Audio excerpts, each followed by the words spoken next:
فرمایا الزانیہ بدکار عورت والزانی اور بدکار مرد فجلدوا کل واحد منہما اگر ان پر زنا کا جرم ثابت ہو جائے، زنا کی حد ثابت ہو جائے۔ اب زنا کی حد ثابت کیسے ہوگی؟ زنا کی حد ثابت ہونے کے لیے 4 گواہوں کی گواہی ضروری ہے۔ 4 بندے گواہی دیں کہ اس شخص نے یا اس عورت نے زنا کیا ہے، اور وہ اس طرح گواہی دیں کہ وہ یہ نہ کہیں کہ ہم نے کمرے میں جاتے ہوئے دیکھا ہے، کہ ہوٹل میں جاتے ہوئے دیکھا ہے، یا کہیں کھانا کھاتے ہوئے دیکھا ہے، بلکہ ان کی گواہی اس طرح ہونی چاہیے کہ وہ کہیں کہ جس طرح سوئی کے ناکے میں دھاگا جاتا ہے ہم نے اس طرح دیکھا، باقاعدہ اس چیز کو دیکھا ہو انہوں نے تو گواہی دے۔ یا تو 4 گواہ اس طرح کے مل جائیں، کیونکہ سزا سخت ہے تو پھر گواہی کا اور وٹنس کا کرائٹیریا بھی سخت ہے کہ ایسے تو ہر شخص ہی کسی پر ہوٹل میں جاتے ہوئے، روم میں جاتے ہوئے، کسی سے بات کرتے ہوئے الزام لگا سکتے، تو اس لیے کیونکہ سزا سخت ہے اس لیے اس کی گواہی کا کرائٹیریا بھی بڑا سخت ہے۔ یہ 4 گواہ گواہی دیں، گواہ موجود نہیں ہے تو وہ بندہ جس نے زنا کیا ہے یا وہ بندی جس نے زنا کیا ہے وہ 4 مرتبہ صدری ویسر لی امری واحلل عقدۃ من لسانی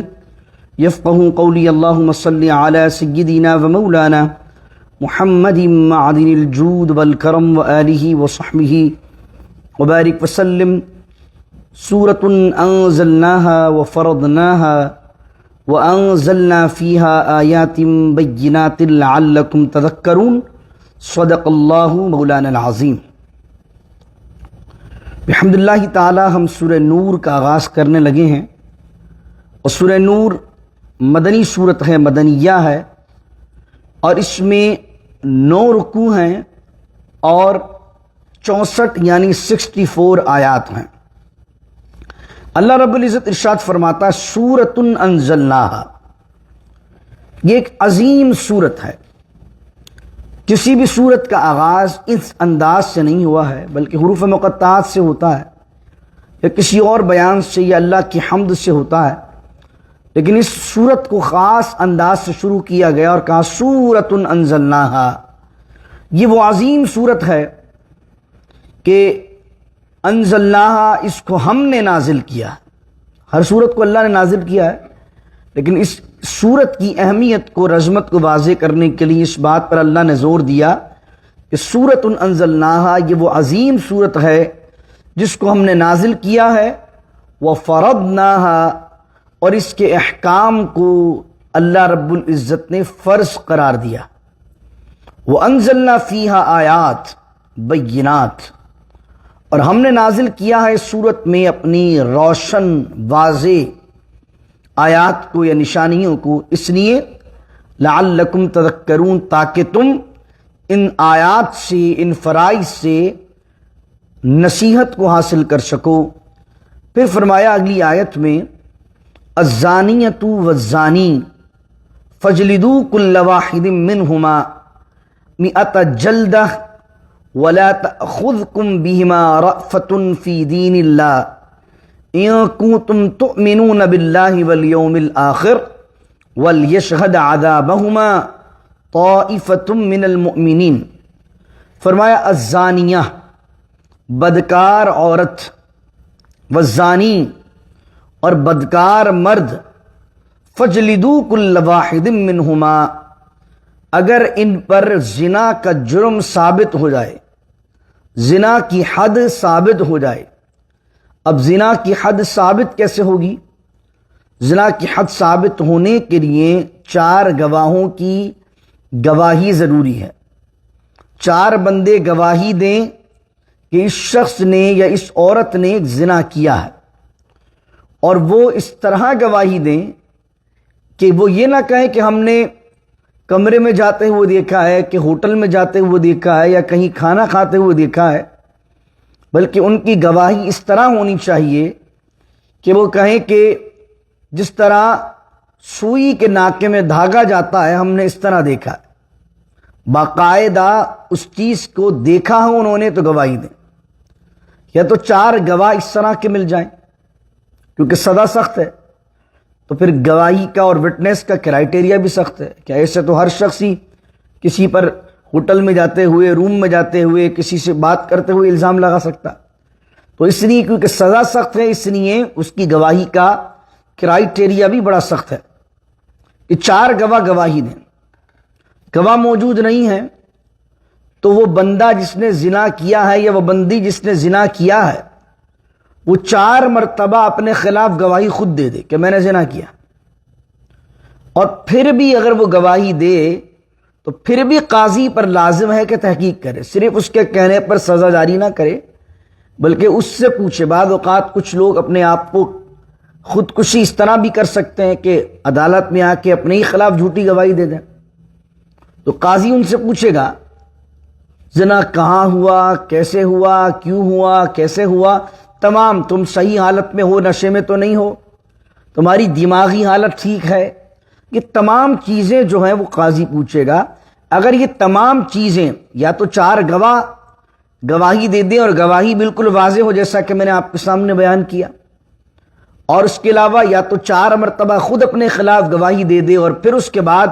قاضی تحقیق کرے اور یہ ثابت ہو جائے کہ انہوں نے زنا کیا ہے، اور پھر وہ زانیہ یا زانی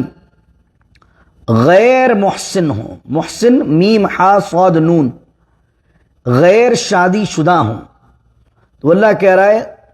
فجلدوا کل واحد منہما، تو ان میں سے ہر ایک کو کوڑے لگاؤ، درے لگاؤ، کتنے؟ 100 جلدتن، 100 درے لگاؤ، 100 کوڑے لگاؤ۔ کیسے لگیں گے کہ اگر مرد ہے تو اسے جو ہے وہ مرد کو تہبند کے علاوہ باقی سارے کپڑے اس کے اتار دیے جائیں گے اور اس کو 100 کوڑے لگائے جائیں گے۔ عورت ہے تو کپڑے اتارے نہیں جائیں گے بلکہ اس کو کپڑوں سمیت ہی کوڑے لگائے جائیں گے۔ وَلَا تَأْخُذْكُمْ بِهِمَا رَأْفَةٌ فِي دِينِ اللَّهِ، اور نہ تمہیں پکڑے، نہ تمہیں آئے ترس، کس معاملے میں؟ اس اللہ کے حکم کو، اس حد کو جاری کرنے کے بارے میں، فی دین اللہ، چلو چھوڑو یار، ہو گیا، چھوڑ دو۔ قاضی اسلام یا حکومت اسلامیہ جو ہے اللہ کہہ رہا وَلَا تَأْخُذْكُمْ بِهِمَا رَأْفَةٌ، اور نہ پکڑے تمہیں ان دونوں کے بارے میں رأفتن مانا نرمی، ترس، فی دین اللہ، اللہ کے اس قانون کو جاری کرنے میں، ان کنتم تؤمنون باللہ والیوم الآخر، اگر تم ایمان رکھتے ہو اللہ پر اور یوم آخرت پر۔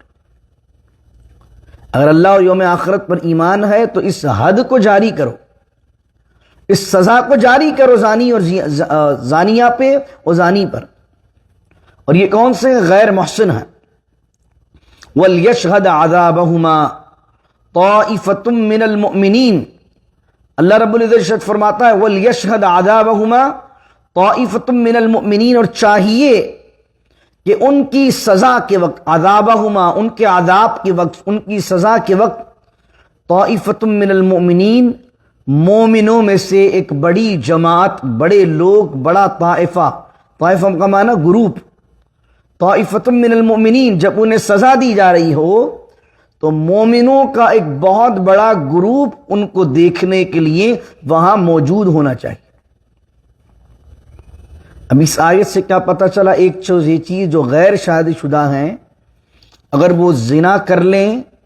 اور زنا کا جرم ان پر ثابت ہو جائے تو ان کی حد ہے 100 کوڑے، 100 درے، اور وہ بھی in front of the public. پہلی چیز سمجھیے، یہاں پر اللہ نے بدکار مرد کا بعد میں ذکر کیا ہے، بدکار عورت کا پہلے کیا، یعنی یہ نہیں کہا الزانی والزانیۃ کہ بدکار مرد اور بدکار عورت، اللہ نے کہا الزانیہ والزانی، بدکار عورت بدکار مرد، کیونکہ مرد جو ہے وہ تبھی اس کام کی طرف جا سکتا ہے جب اسے باہر سے ادھر سے کوئی آپشن نظر آئے گا، اسے ادھر سے عورت کی جانب سے اگر کوئی نرمی نظر آئے گی، مرد تبھی تو بدکاری کا ذہن بنا پائے گا۔ اگر عورت اپنے آپ کو کنٹرول کر کے رکھے تو یہ جو ہے بہت کم سے کم جو ہے وہ ریشو بن سکتا ہے۔ میں زیادتی اور اغوا کاری اور ریپسٹ کی بات نہیں کر رہا، ایک دونوں کی رضامندی کے ساتھ جو زنا ہے، وہ دونوں کی رضامندی کے ساتھ زنا کیسے ہو سکتا ہے اگر عورت نہ مانے تو اللہ رب العزت نے یہاں پہلے جو ذکر کیا وہ الزانیہ کا ذکر کیا، دوسری بات، یہاں غیر محسن کا ذکر ہے. اس آیت میں سب نے تفسیر میں ذکر کیا کہ یہ غیر شادی شدہ کے لیے. اب پتہ چلا غیر شادی شدہ کے لیے تو یہ حکم ہے، شادی شدہ کے لیے کیا ہے، محسن کے لیے کیا ہے. تو قرآن کریم کے کسی آیت سے واضح طور پر شادی شدہ اگر زنا کرتا ہے، شادی شدہ عورت زنا کرتی ہے، شادی شدہ مرد زنا کرتا ہے، تو قرآن کریم کی آیت سے یہ حکم واضح طور پر نہیں ملتا کہ سزا کیا ہوگی. جو شادی شدہ زانیہ عورت ہے یا شادی شدہ زانی مرد ہے، اس کی سزا کا حکم جو ہے وہ احادیث طیبہ سے ملتا ہے. اور وہ حضرت معاذ رضی اللہ تعالی عنہ کی حدیث ہے کہ وہ حضور کی بارگاہ میں آئے اور ان سے زنا ہوا، انہوں نے اس کا اقرار کیا، اور نبی کریم صلی اللہ علیہ وسلم نے بارہا پوچھا تمہاری کیا مراد ہے، تمہارا کیا مطلب ہے. حضور علیہ السلام نے پھر یہ بھی پوچھا کہ دیکھو کہیں کوئی شراب کے نشے میں تو نہیں ہے، لیکن جب وہ بار بار اقرار کرتے رہے تو رسول کریم علیہ السلام نے ان کے رجم کا حکم ارشاد فرمایا. رجم کا معنی قتل کا حکم،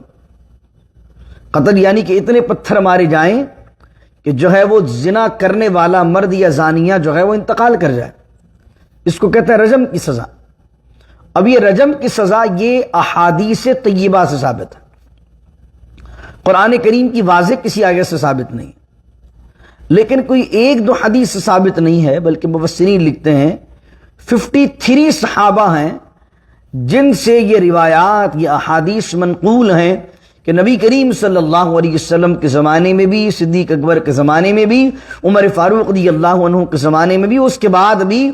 زانی اگر شادی شدہ ہو، زانیہ اگر شادی شدہ ہو تو اس کو سزا کے طور پر رجم کیا جاتا تھا، نہ کہ درے لگائے جاتے تھے.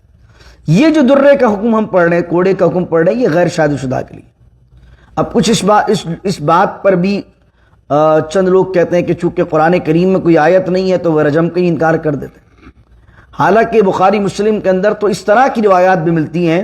کہ سیدنا عمر فاروق رضی اللہ تعالیٰ عنہ فرماتے ہیں کہ ہم قرآن کریم کے اندر رجم کے متعلق آیات کو پڑھا کرتے تھے جس میں رجم کا حکم تھا، لیکن بعد میں اللہ تعالیٰ نے اس آیت کی تلاوت کو منسوخ کر دیا. وہ جو سورہ بقرہ میں ہم پڑھ کے آئے تھے ما ننسخ من آیت او ننسیها او نأتی بخیر منها او مثلها الم تعلم ان اللہ علی کل شیء قدیر. یا تو اللہ تعالیٰ منسوخ کر دیتا ہے کسی آیت کو یا ذہنوں سے بھلا دیتا ہے. اللہ کا یہ طریقہ کار ہے کہ بعض اوقات اللہ رب العزت ٹیمپریری طور پر کسی پیریڈ کے لیے کوئی حکم نازل کرتا ہے، اور ابتدائے اسلام میں وہ حکم نازل کیا اور جب معاملہ ہو گیا تو اس کو اٹھا لیا. بعض اوقات اللہ کی حکمت یہ بھی ہوتی ہے. تو سیدنا عمر فاروق رضی اللہ تعالیٰ عنہ فرماتے ہیں کہ روایت ان سے منسوب ملتی ہے بخاری مسلم کے اندر کہ قرآن کریم میں رجم کے متعلق آیت تھی اور بعد میں اٹھا لی گئی اس کی تلاوت، لیکن حکم کو باقی رکھا گیا. لیکن جب آپ احادیث طیبہ کو مطالعہ کرتے ہیں تو وہ بات جو کثرت سے منقول ہو اور صحابہ کرام میں مشہور رہی ہو، اور صرف بات مشہور نہیں رہی ہو بلکہ اس پر عمل بھی کیا جاتا رہا ہو، تو رجم کے متعلق جو احادیث ہیں ان کو علماء کہتے ہیں کہ وہ متواتر المعنی ہیں. متواتر المعنی سے مراد کیا ہے کہ اتنی مشہور ہیں، اتنی عام بات تھی رجم کے متعلق صحابہ کرام کے اندر کہ شادی شدہ مرد اگر زنا کرے یا شادی شدہ عورت اگر زنا کرے تو اس سے رجم کیا جائے گا اگر اس کا جرم ثابت ہو جائے. نبی کریم صلی اللہ علیہ وسلم کے زمانے میں اور آپ کے بعد کہ اس بات کا جھوٹ پر متفق ہونا اور جھوٹ پر ممکن ہونا یہ ناممکن بات ہے، کیونکہ 53 یعنی 53 صحابہ تو رجم کے متعلق روایات کو نقل کر رہے ہیں. تو یہ چیز پتہ چلی کہ شادی شدہ مرد عورت اگر زانی اور زانیہ ہوں تو ان کا حکم الگ ہے، اور غیر شادی شدہ زانی اور زانیہ ہوں تو ان کا حکم الگ ہے. تیسری بات کہ جب ان کو سزا دی جائے گی تو اب سزا کے اندر کوئی رحم کی اپیل نہیں کر سکتا. وہ یہ نہیں کہہ سکتا کہ چھوڑ دو، ہماری بات سن لی جائے، ان کو چھوڑ دیا جائے.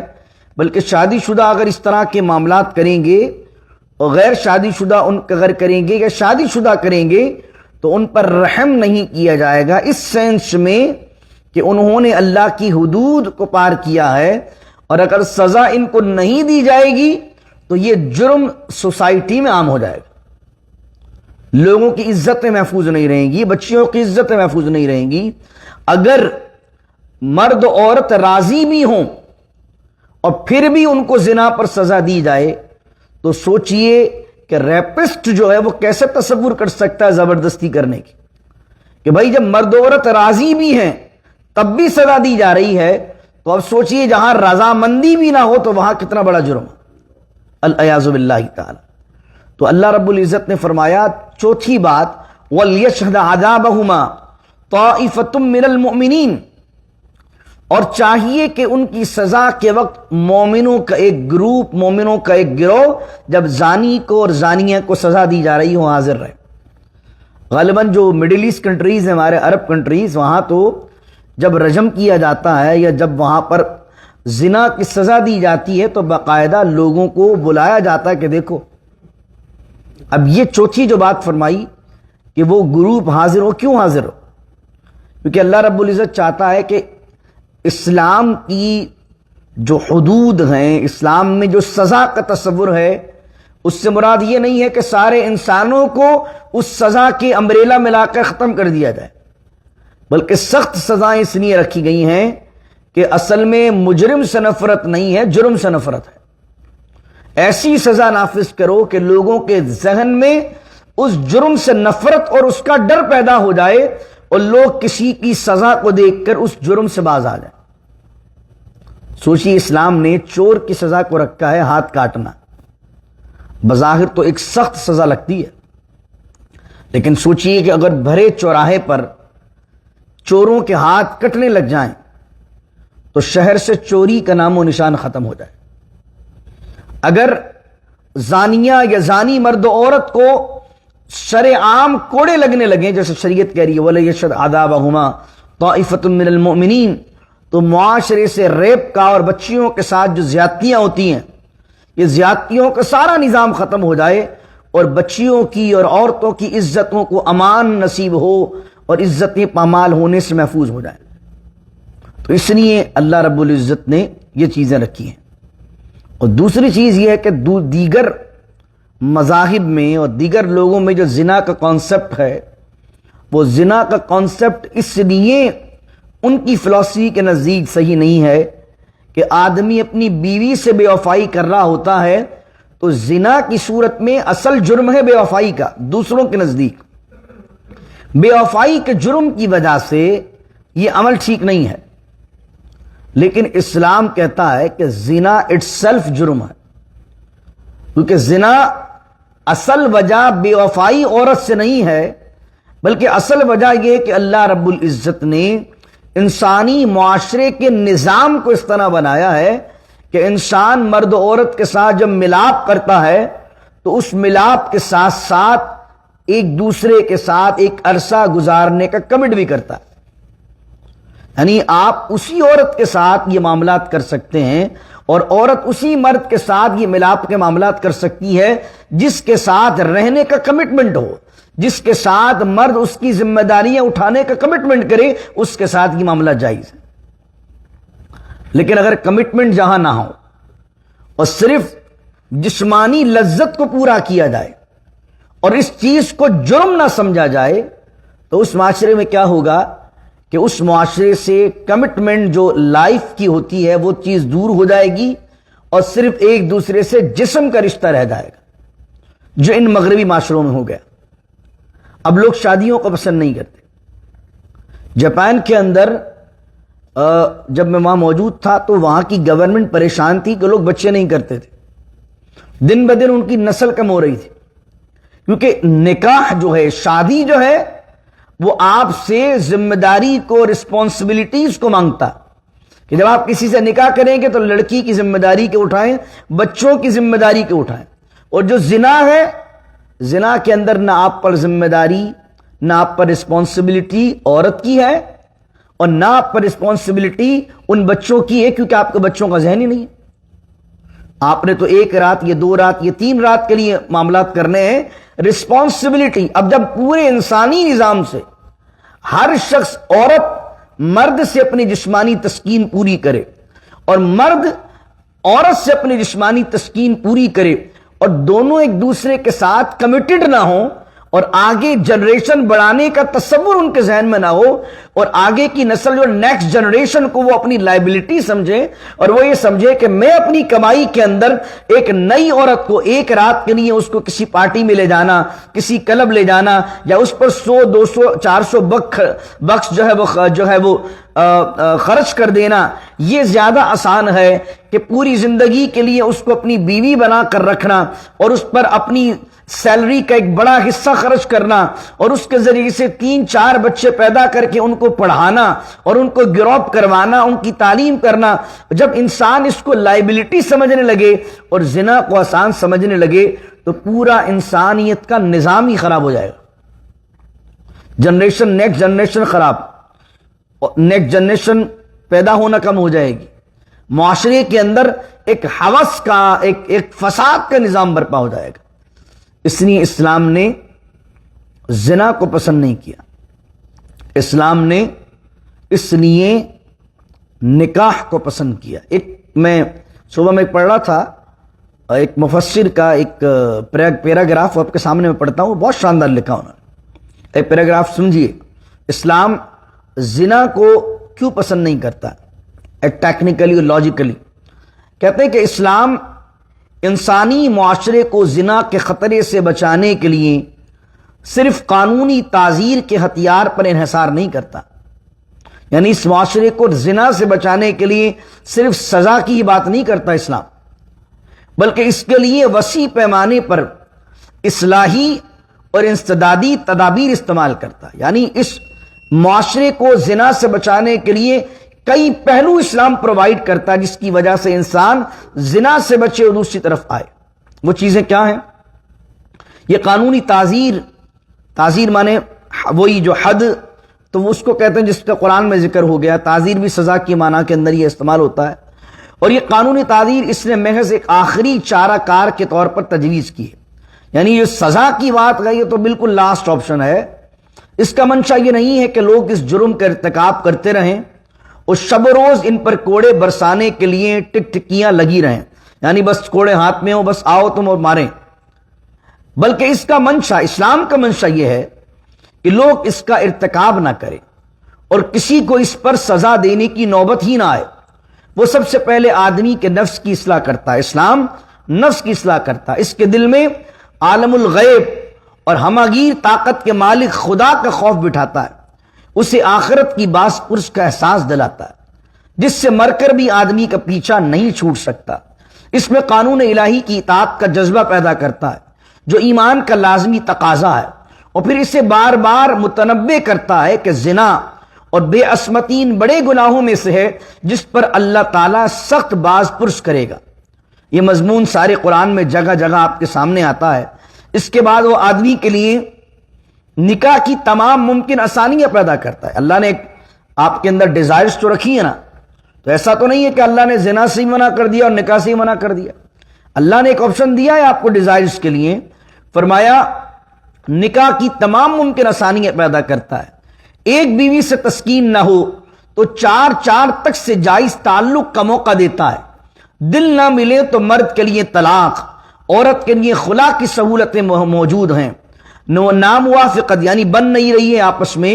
تو ناموافقت کی صورت میں خاندانی پنچایت سے لے کر سرکاری عدالت تک سے رجوع کا راستہ کھول دیتا ہے،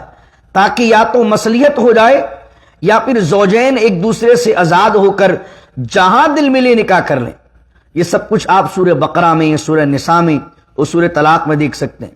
اور اسی سورہ نور میں آپ ابھی دیکھیں گے، ابھی آگے جو بیان ہم کریں گے اگلے دنوں میں جو آئے گا، کہ مردوں اور عورتوں کے بن بیاہے بیٹے رہنے کو ناپسند کیا گیا، یعنی کہ مرد کنوارے رہیں، عورت کنواری رہیں، شادیاں نہ کریں، اللہ نے اس کو پسند نہیں کیا، اور صاف حکم دے دیا ہے کہ ایسے لوگوں کے نکاح کر دیے جائیں، حتیٰ کہ لونڈیوں اور غلاموں کو بھی کنوارا نہ چھوڑا جائے۔ پھر وہ معاشرے سے ان اسباب کا خاتمہ کرتا ہے جو زنا کی رغبت دلانے والے، اس کی تحریک کرنے والے اور اس کے لیے مواقع پیدا کرنے والے ہو سکتے ہیں۔ زنا کی سزا بیان کرنے سے 1 سال پہلے، یعنی سورہ احزاب نازل ہوئی ہے 5 میں، اور سورہ نور ایک قول کے مطابق نازل ہوئی 6 ہجری میں۔ سورہ احزاب یعنی زنا کی سزا بیان کرنے سے پہلے جو سورہ احزاب نازل ہوئی ہے، اس سورت میں اللہ کیا کہتا ہے؟ عورتوں کو حکم دے دیا گیا تھا کہ گھر سے نکلیں تو چادریں اوڑھ کر، گھونگھٹ ڈال کر نکلیں، اور مسلمان عورتوں کے لیے جس نبی کا گھر نمونے کا گھر تھا، اس کی عورتوں کو ہدایت کر دی گئی تھی کہ گھروں میں وقار اور سکینت کے ساتھ بیٹھو، اپنے حسن اور بناؤ سنگھار کی نمائش نہ کرو، باہر کے مرد تم سے کوئی چیز لیں تو پردے کے پیچھے سے لیں۔ یہ نمونہ دیکھتے دیکھتے ان تمام صاحب ایمان عورتوں میں پھیل گیا جن کے نزدیک زمانے جاہلیت کی بے حیا عورتیں نہیں بلکہ نبی کی بیویاں اور بیٹیاں تقلید کے لائق تھیں۔ اس طرح فوجداری قانون کی سزا مقرر کرنے سے پہلے عورتوں اور مردوں کے غلط ملت معاشرت کو بند کیا گیا، بنی سوری عورتوں کا باہر نکلنا بند کیا گیا، اور ان اسباب و ذرائع کا دروازہ بند کر دیا گیا جو زنا کے مواقع اور اس کی آسانیاں پہنچاتے تھے۔ یعنی اور بھی ڈیٹیل انہوں نے لکھی ہے، انہوں نے کہا یہ ساری چیزیں اسلام نے بیان کرنے کے بعد پھر اسلام نے کہا کہ اب تمام چیزوں سے تمہارے لیے نکاح آسان کر دیا۔ ایک عورت تمہارے دل کو چڑھ نہیں رہی ہے تو اب تمہارے لیے دوسری شادی، تیسری شادی، چوتھی شادی کو جائز قرار دیا۔ ایک عورت سے تمہاری نبھ نہیں رہی ہے، اللہ نے طلاق کا نظام رکھا ہے۔ عورت کو مرد پسند نہیں آ رہا ہے، اللہ نے خلا کا نظام رکھا ہے۔ اگر تمہیں کسی کے ساتھ یہ اپنی ڈیزائرز کو پورا ہی کرنا ہے تو اس سے نکاح کرو، لیکن زنا کی طرف نہ جاؤ۔ یہ تمام احکامات اللہ نے بیان کیے، لیکن پھر بھی اگر کوئی ان تمام چیزوں کے باوجود بھی زنا کی طرف جاتا ہے تو پھر اسلام کہتا ہے کہ پھر اس جرم کو جڑ سے ختم ہونا چاہیے۔ آخری بات اگلی آیت، اور اسی پر اختتام کرتے ہیں، آیت نمبر 3 فرمایا الزانی لا ينکح الا زانیۃ او مشرکہ، بدکار مرد نکاح نہیں کرے گا یا نکاح کو پسند نہیں کرے گا کسی شریف عورت کے ساتھ، بلکہ وہ تو پسند کرے گا اپنا نکاح کرنا کسی زانیہ کے ساتھ یا مشرکہ کے ساتھ۔ دیکھیں زنا کو اور شرک کو اللہ نے ملایا ہے۔ ایک لمحے کو سوچیں، شرک ایک الگ شے ہے، زنا ایک الگ شے ہے، لیکن اس کا معنی کے لحاظ سے بڑا ربط ہے زنا اور شرک کا۔ زنا کے اندر بھی آدمی ہر جگہ منہ مارتا، ایک کا ہو کر نہیں رہتا، اور شرک میں بھی کیا کرتا ہے آدمی؟ ایک اللہ کا ہو کر نہیں رہتا، ہر جگہ منہ مارتا، اس کو بھی خدا بنا لیتا ہے، اس کو بھی خدا بنا لیتا ہے، اس کو بھی خدا بنا لیتا ہے، اور زنا کے اندر بھی یہ کرتا ہے۔